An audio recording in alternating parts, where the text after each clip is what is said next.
so many ways that will, if you're a technical analyst, it kind of helps you understand where we are in the cycle. So let's go look at this and then we'll go from there. Hey everyone, and thanks for jumping back into the cryptoverse. Today we're going to talk about Bitcoin, the bulls versus the bears. If you guys like the content, make sure you subscribe to the channel, give the video a thumbs up, and also check out the sale on Into the Cryptoverse Premium off views. It's really easy to get sucked in to only one view with no way to see the other one, but at times it's useful to say, look, let's go through why do people believe the market is bullish and why do people believe the market is bearish. And once you can understand both views, then we can start to have a more reasonable discussion on what that means, and maybe we can even construct a potential outline for how the price action might ultimately unfold. At the end of the day, you know, there's a few things we must remember. And one of those things is that there is not a single person in the world that knows exactly what's going to happen in the markets. It doesn't matter how confident someone appears or how boldly they say something. At the end of the day, no one knows. We're all guessing. Some people are better at guessing than others.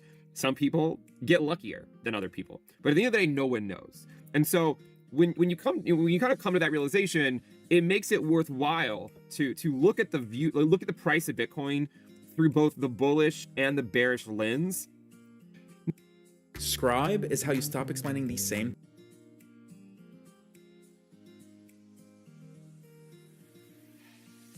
Here is where it gets tricky and why it feels like the cycle, it leaves something to be desired. Because every prior peak was accompanied by something that we don't have right now, and that is euphoria. There has been no real euphoria in the crypto markets.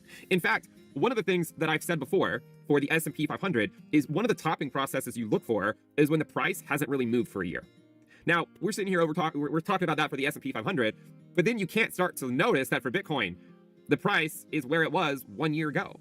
And so the reason why the price kind of sitting at the same price for a long time while it kind of can lead towards tops is because the bulls just get exhausted, right? Like the dip buyers get exhausted, you know, and the same thing kind of happened last cycle, where after so much time of buying and price not going higher, eventually they give up.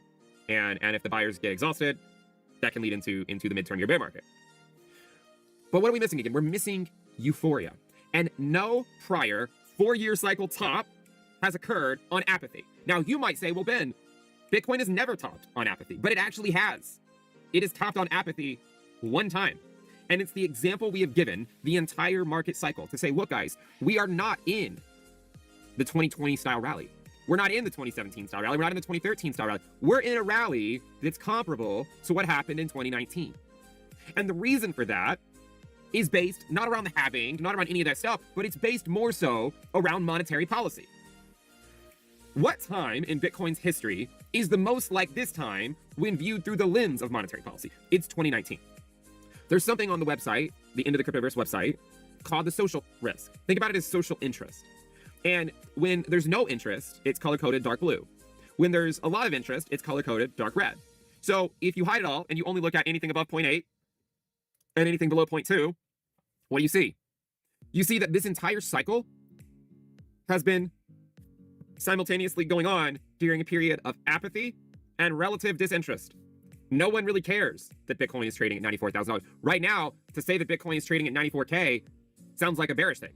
But when you think about the fact that Bitcoin was trading at 15K exactly 3 years ago, this is a great return, right? I mean, Bitcoin is up from the low. Even at this point, 500%. Any investor in the stock market, that would be incredible, right? Even if you were to take profits now, if you bought at the lows, that is still a 500% return. That is a 6x move off the low. For comparison, the S&P 500 from the low is up 92%, not even a 2x off the bottom. The NASDAQ, which has done remarkably well from the low, is still only up 138%. So Bitcoin gets a bad rap in bear markets for going down 70%, 80%, but people will conveniently ignore that it significantly outperformed stocks to the upside for years. And so what if it gets deeper corrections in bear markets? If it goes up 800% in a bull market, it should be allowed to drop significantly in a bear market without labeling it something that's never going to recover, or labeling it whatever you want to label it to make yourself feel better for missing out on it for the last 16 years. So if you're, if you look at Bitcoin and you're sitting there like, oh yeah, see, I was right. Just know that the bear markets for Bitcoin are normal, right? Like they've happened every 4 years, all through Bitcoin's prior existence. And so if we have a bear market in 2026, and we're potentially kind of framing it now, like, in the topping process, it's normal, right? Like it's normal. It doesn't mean that Bitcoin is going to zero. It's just a reset period. Now, the hard part, again, is that how can we say this is the same as 2021 and 2017 when we're so apathetic? It's because it's more like the 2019 rally and subsequent disinterest. It's more like that than any other prior 4-year cycle top. But what it leads people to say is that because there's no euphoria, this time is different, right? And therefore, the argument is that it'll go on into 2026. Guys, no one knows what's going to happen. We are a product of our experiences. It's basically like, several years ago, in early 2022, when I said that, Bitcoin dominance was about to enter a massive uptrend. Why did I say that, right? It was because I knew from prior experiences what happens to altcoins during periods of tighter and tighter monetary policy. And I knew from experience what happens to altcoins when Bitcoin dominance is very low. They then start to bleed to Bitcoin. So because I experienced that, I was able to say confidently, guys, look, this is what's going to happen again. If you didn't live through the 2018 bear market and live through the 2019 bull market where alts bled to Bitcoin, you might have assumed that Bitcoin dominance going into this macro uptrend was not really a strong possibility. But it happened anyways, right? It happened anyways. So the reason why I think that 2026 is more likely to be a bear market than not is because I'm a product of my own experiences. And every single midterm year has been down. 2014, 2018, and 2022. And the top always formed in the fourth quarter of the year before the midterm year. That's why. So how do we compromise? How do we reconcile the difference between the 4-year cycle tops that we've seen that have happened under euphoria and then potentially this top? And even if you get a higher high in December, which I don't know. I mean, I don't know if that's the most likely outcome, but anything's possible. How do you reconcile it? Well, first you say, what if this top in 2025, either October or December, but not looking great at the moment. If we can get back above the 50-week moving average within the next week or so, then we'll see, okay? How do you reconcile it? Well, what if this down period in the market by Bitcoin in 2019, what if that ends up being the 2026 bear market, right? Where you get a downturn in the market, right? Like you get a downturn in the market, and the 4-year cycle ends up being right again, but for just a different reason. Because a lot of people are looking at this and saying, well, hold on a second, Ben, you're forgetting one thing. Hackers and scammers aren't just a threat anymore. Chances are you're already being targeted. QE is coming, right? Jerome Powell said they're going to stop quantitative tightening in December, and that's only a couple of weeks away. So who are you to sit here and say that it has to go down for the next few months? Like, who are you to say that? Well, if you actually look at what happened last time the Fed ended quantitative tightening, what you'll notice is that QT came to an end in August, and then you can see that it bottomed here in September. And when that happened last cycle, Bitcoin actually topped a few months before QT ended, a few months before. And then after QE began, Bitcoin continued to go down for a little while. So what I'm suggesting as a possibility is, in the same way that QT is going to end in December, is it possible that Bitcoin has a top a couple of months before QT ends, just like it did in 2019? It then bleeds into it. After QT ends, it drops even further. And then that drop just ends up being the 2026 bear market. One way that it could work is you could say, well, hold on a second, Ben. If you exclude the pandemic, which is exactly what we're going to do, I don't need, I don't need to see in the comments about, well, you're talking about the pandemic. No, I'm not talking about the pandemic. Well, if you want to comment on it, you can. It'll help the video. But I'm not talking about that, right? I am simply talking about the 50% drop that Bitcoin had before we went into the whole pandemic stuff. That's all I'm talking about. I'm talking about a clean 50% drop from the high. And when you see that 50% drop from the high, you'll notice that it took place from June until December. So about 6 months, about a 6-month drop. Now, in this case, you have a 6-month drop, and it might make you think, well, what if this one ends up being 6 months? You know, is it possible that if the top is October, then you go November, December, January, February, March, April, is it possible that this one only ends up being 6 months? And if it is, could you have a low around May? Yeah, it's possible. It absolutely is possible. In fact, I would still lean towards, if the top is October, I would probably lean more towards a low next October. But if we are setting up for a bear market in 2026, I will start to look for signs of a low as early as May, even though that doesn't really seem like the most likely outcome. I don't know. I kind of disagree a little bit. I think this is assuming that institutional ownership, institutional interest is consistent throughout these time periods. That's where I kind of disagree. I think it's a little bit different that we are seeing a significant amount of institutional interest in a lot of these ETFs that are piling up to this kind of into cryptos. That I don't think. I don't know if the cycle is going to continue repeating the way that these kind of saying it would. The high. Now, a 70% drawdown from the high would put Bitcoin basically right around 40K, around 40K. And honestly, I mean, maybe that should be my base case, but the reason why I'm not so sure about that is because these prior bear markets occurred on euphoria. And when they started from low Bitcoin dominance levels, right? I mean, you guys knew I was going to work it in. Low Bitcoin dominance levels. So look at the 2018 bear market. When did it start? It started from a low Bitcoin dominance level, right? Dominance was at 35%. In 2021, January 2022, dominance was at 39%. Now, it could be that by January, maybe dominance will be all the way back down to 40% or something. Maybe. But what if it's not, right? Like, what if it's not? What if it's still hanging out up here? Because one of the ways that you get dominance to drop is by witnessing higher highs in the social interest, right? In social risk. But if you go look at the social risk, no one's here. I mean, yeah, so there's dozens of us, but no one's really here.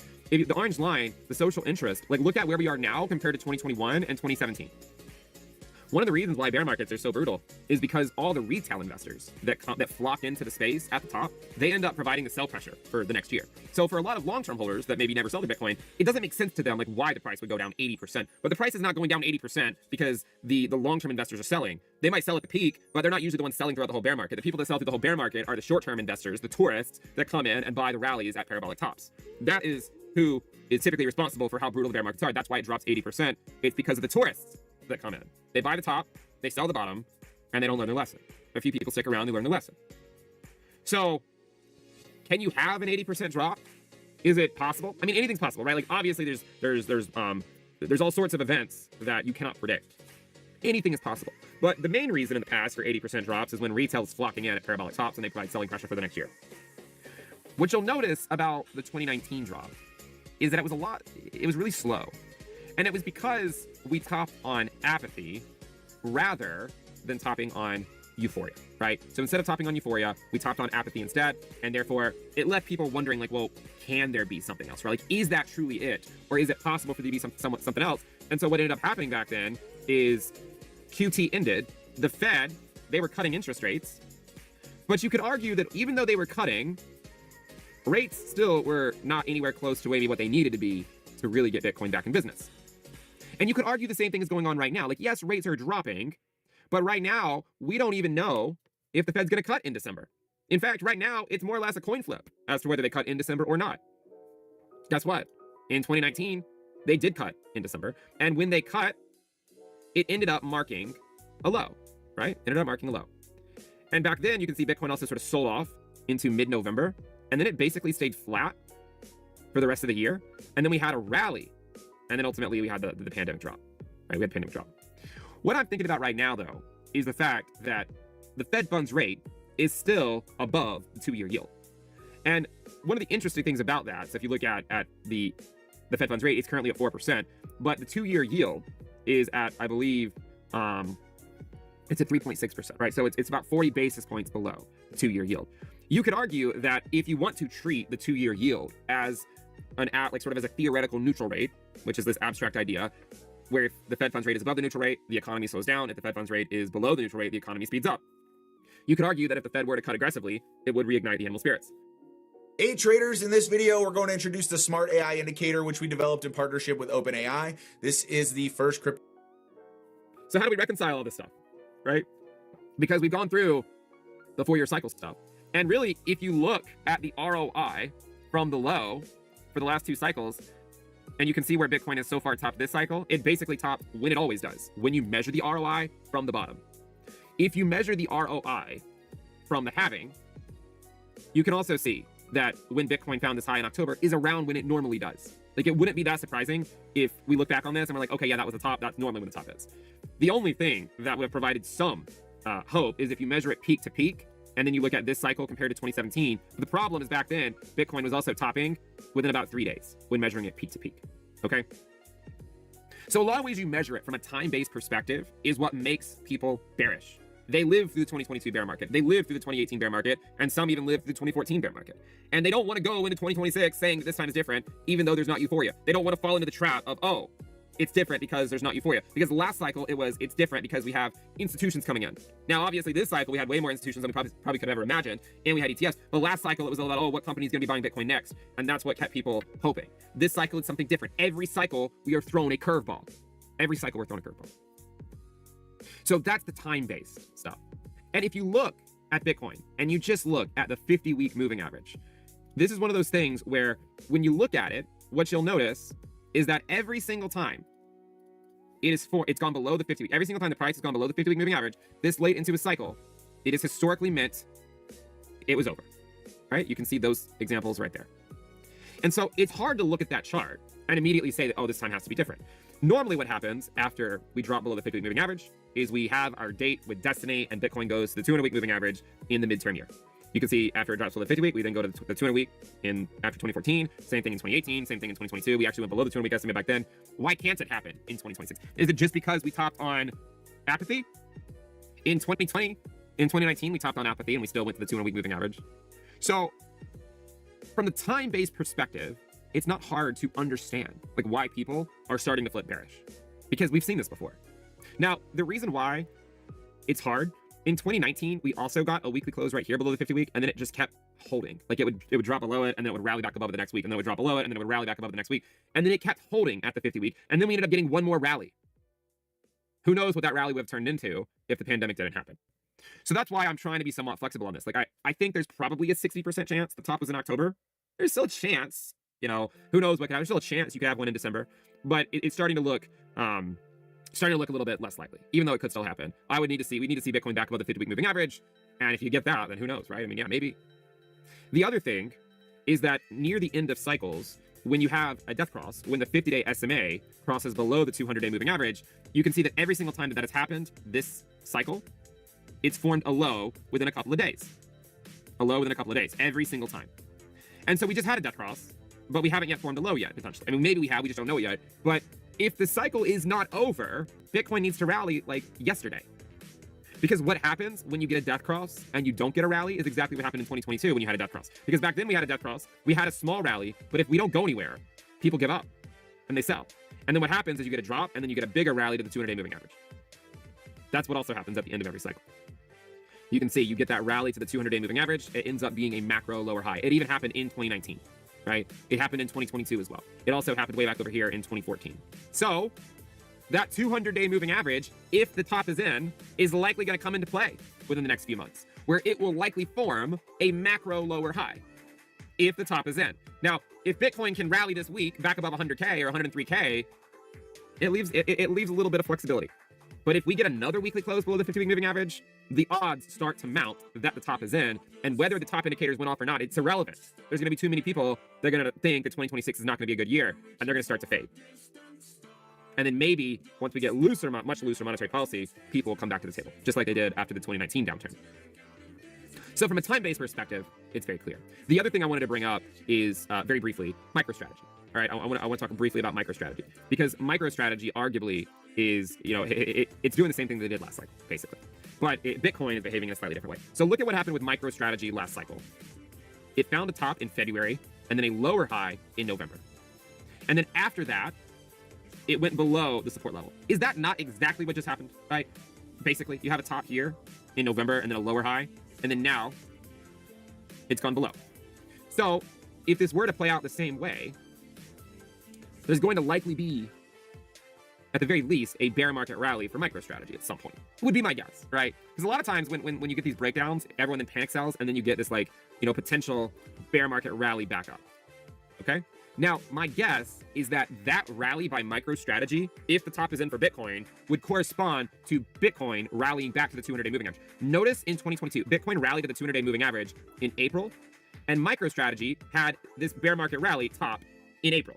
But that is where Bitcoin rallied to its 200-day moving average in April. So it would form a macro lower high. And notice that Bitcoin did not go below this intermediate low before the bear market rally to the 200-day moving average, right? So MicroStrategy did, but Bitcoin did not. Bitcoin did eventually go below it, but it was much further on into the bear market.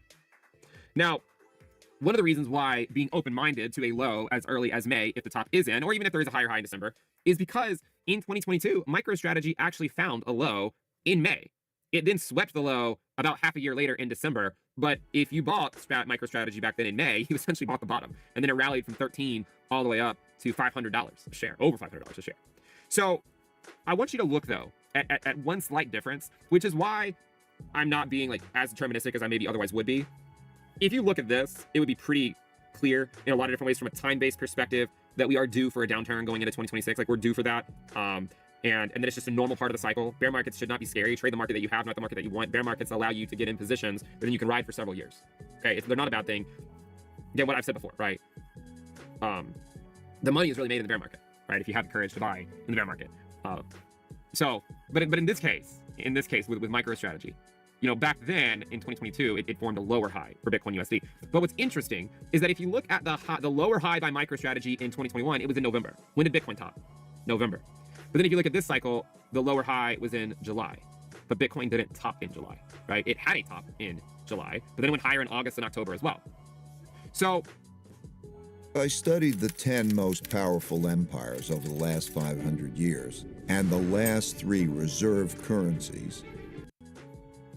You know, is it possible that if you have like a rally by MicroStrategy back up, you know, is it possible that Bitcoin could exceed the 200-day moving average? Yeah, it's possible. In fact, in 2019, Bitcoin did exceed the 200-day moving average. It did. So it's not impossible for something like that to occur. So I still think, as I've said for a while, the top is either, from a time-based perspective, October, because that's when the ROI from the low would suggest it would be. Is there still time for euphoria? I don't want to say it can't happen, but we're running out of time. Right, we're running out of time. Doesn't mean it can't happen. It's just, who knows? There's only theoretically about 6 weeks left.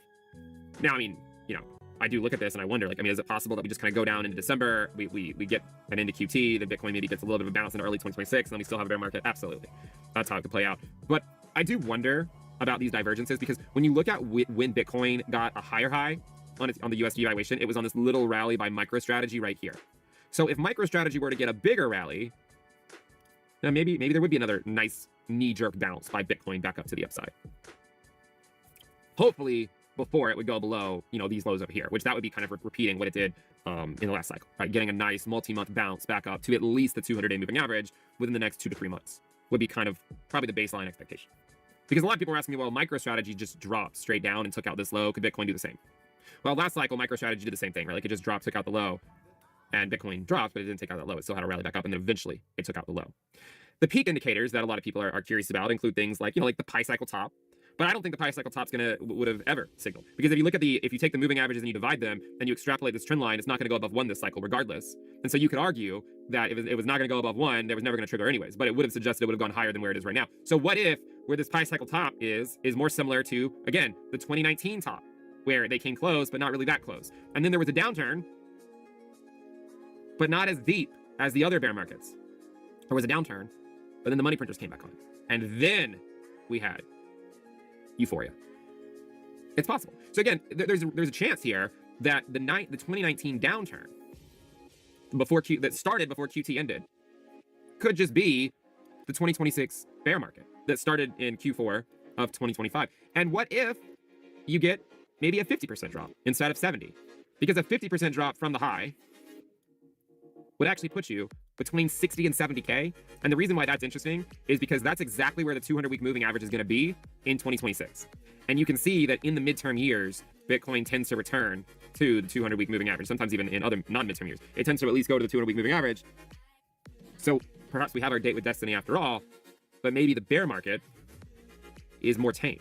And you know what's interesting is if it plays out like that, if it plays out like this, where you have your bull market, and then you have sort of like a smaller bear market, and then another bull market, I feel like both sides could kind of claim they're right? Like, you know, the bears could be like, well, yeah, like, we said there was going to be a bear market in 2026. Like, why didn't you listen? Like, we always have a bear market. But the bulls could say, well, I mean, a 50% correction is that really a Bitcoin bear market? I mean, obviously a 50% drop in stocks would be horrible, but in Bitcoin, I mean, a 50% drop is a Tuesday afternoon.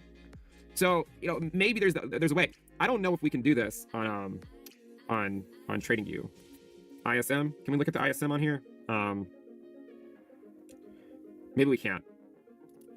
I can't remember. I feel like it is possible, but I can't fully remember. Let's see. Okay, I think I got it here. So we're gonna go with this. Here we go. Okay, so here's the ISM. If I can.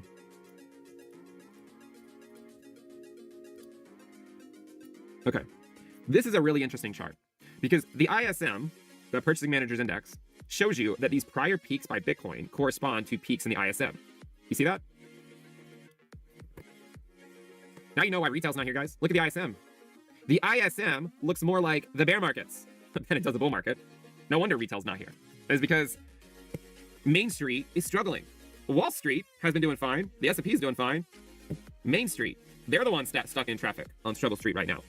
So it has been trending up. And so some people are saying, well, you know, maybe if it goes up in 2026, Bitcoin could go up. Well, what if it's down here and maybe the next time it goes up isn't until say like 2027 or 2028? So again, you could have I'm not like, I don't look at this chart and it's not like I don't sympathize with the people that have these views. Like, yeah, like the reason why retail's here is because I mean, this looks more like a bear market than a bull market in terms of the ISM. That's why retail never came back. It's one reason. But that doesn't mean they're going to come back in the first half of 2026 either. And you know one of the reasons is because Jerome Powell is going to likely be replaced as the chair of the Federal Reserve in May of 2026. And I don't think he wants to leave his post aggressively cutting interest rates and being blamed for inflation coming back. I think he's going to be very difficult to convince to bring rates down a lot.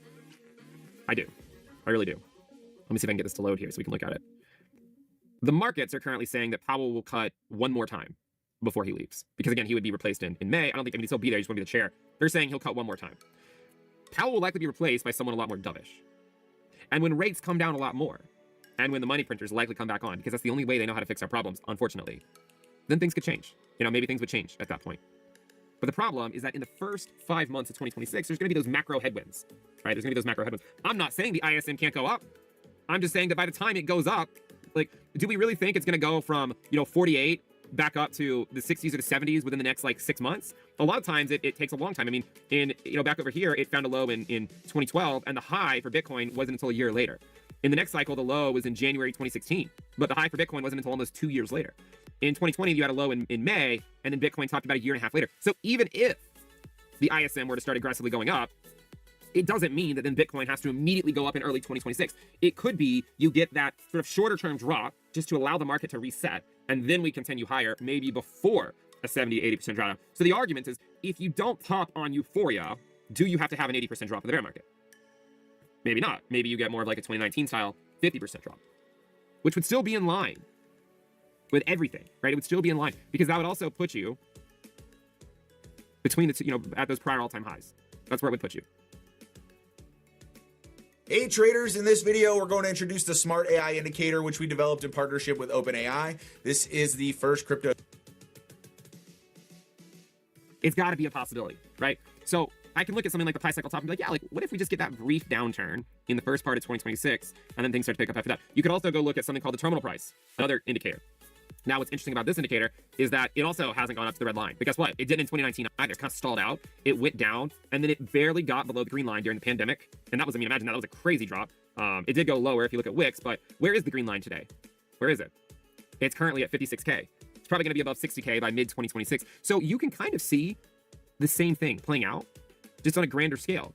But the 4-year cycle could still remain intact, right? Like you could have a scenario where you have a drawdown, but it's not as bad as the bears think, and it's worse than the bulls think. So then everyone ends up claiming they're right. Either everyone's right or everyone's wrong. I don't know how you look at it, but that's what makes it a market. The bulls have a point, right? There's no euphoria. How do you have an 80% bear market when Bitcoin dominance is sitting at 60%? Normally the bear markets, the aggressive bear markets, start at low Bitcoin dominance levels. But we did have a bear market, the 2019 bear market, that started in June of 2019, and Bitcoin dominance was at the same level that it's at right now. So it's not impossible to have a bear market from higher Bitcoin dominance levels. It just means it might not be as bad because you don't have euphoria. You don't have retail coming in and panic selling every low. The people that are here today have been here for probably years. So that's where I am on this stuff right now. The bulls have a case. the bears have a case. Over a long period of time, the bears sound smart, but the bulls make money. That's the reality. I mean, right, it is. And I'm not saying it won't ever change. I mean, at some point, we'll probably will have a more prolonged downturn, because all markets eventually do. But there's been 1,000 times through Bitcoin's history where you could argue that the bears had a good point, but the price still kept going up. And even though the price went down for periods of time, you know, think about all the crazy Bitcoin skeptics that said they were right every single time we had a bear market. Do you think any of them ended up buying in at the lows, or did they just become skeptics again and claim they were right at the next peak? You have to think about it, right? Like, think about it from that perspective. It's easy to just constantly say that, you know, to make all these accusations about what Bitcoin is because it starts to drop. But if they did it after every prior top, what credibility does that argument have? Because they'll just do it again in 4 years and claim they're right again. So just be careful. Try not to fall into those traps, because I mean, it's easy to, right? It absolutely is easy to fall into those traps. But that's generally my view. In the short term, I know a lot of people are like, well, you know, what about this cycle? Like, you know, is it possible that Bitcoin could go back up? It's tough. Like, we're running out of time. The time-based aspect of it is a major headwind right now, right? It's a major headwind. The lack of euphoria could be a potential reason for a tailwind if there's any type of, you know, any type of catalyst that could start things moving and get people to at least believe, oh, we're going to head into a euphoria phase. But it could just be another divergence. The other thing that we talked about is the relative strength index, because the relative strength index, you know, is something that you would really want to see hold at these prior lows, but you can see it's broken through. And in 2017, when it broke through in January, you know, the cycle ended up being over, right? When it breaks through, it's usually not a good thing. I'm not saying you can't have fake outs, but generally speaking, you have to at least be open-minded to, you know, to getting a rally back up at some point, but it just being a lower high. So the RSI doesn't really look that great. The monthly RSI obviously left something to be desired this cycle, because you can see that there's no euphoria, right? This monthly RSI just looks kind of like what happened right there in 2019, where it went up, but it didn't really go up as much as you would think. It came back down. It reset, but not at the lows. It reset at a higher low, maybe like right here, and then it went into euphoria. So there's certainly a chance that all that could happen. One way this could play out on a more grander scale is the Powell cuts rates again.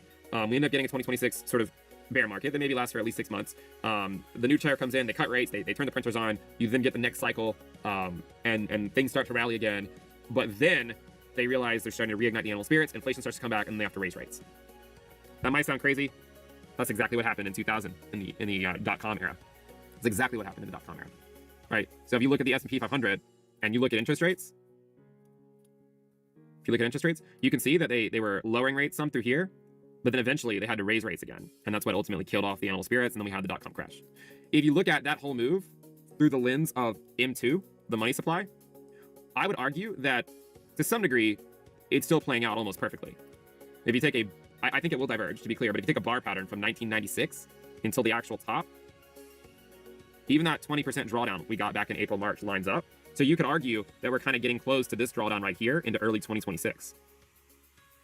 But it still doesn't mean it's over necessarily, right? It doesn't. And the other thing too is you could argue that it could very well diverge, right? It could very well diverge. There's obviously a lot more companies now that are actually using AI, and it's improving efficiency, and it's actually allowing them to generate a profit, whereas back in the dot-com era in the early days, a lot of the companies weren't really generating a whole lot of profit, and things were more crazy back then than they are today, right? They were. But it is something to, to at least keep in mind, keep in the back of your mind. So those are my views. I hope it's useful to you. I think both sides have a case to be made. I think one way you can reconcile it is to say, like, what if we're like kind of in this phase where the market is just kind of begrudgingly dropping a little, but it's not exactly like what you've seen in the prior bear markets after major euphoria phases. So I want you guys to keep that in mind. We'll keep talking about the markets and trying to figure out what's actually going on. But those are my views. Those are the case for the bulls and the bears.